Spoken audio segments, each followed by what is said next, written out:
Ah bah je pense que le livre numérique devrait être beaucoup moins cher. Parce que c'est vrai qu'un livre papier, il y a quand même les frais de production, enfin de fabrication.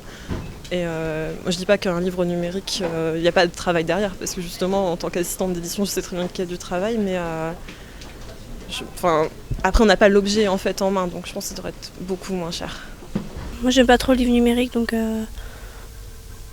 ça devrait être beaucoup plus cher, je pense, que le livre papier. Il n'y a pas le support en numérique, donc automatiquement ça devrait être moins cher déjà. Donc ça devrait être au moins de 50% quoi, de moins, quoi. Le livre numérique doit être à 25% du livre papier.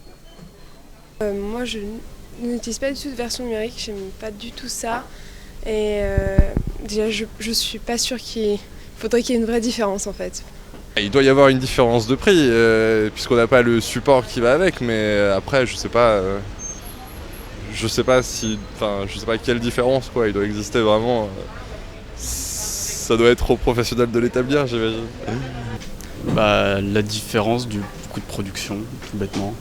Parce qu'au final, faut quand même, faut que l'auteur soit payé et le distributeur aussi, ça paraît normal.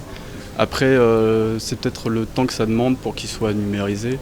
Je pense pas que ce soit le même coût qu'une impression, en fait, tout bêtement. Donc ce serait ça pour moi la différence, le coût du livre en fait. Moi je suis encore au livre papier, je suis pas vraiment un enfant du siècle. Je pense qu'une petite remise ne serait pas scandaleuse, dans le sens où ça permet un développement publicitaire plus important, plus facile, plus accessible aussi. Ça pourrait provoquer une plus grande lecture qui a tendance à se perdre de nos jours.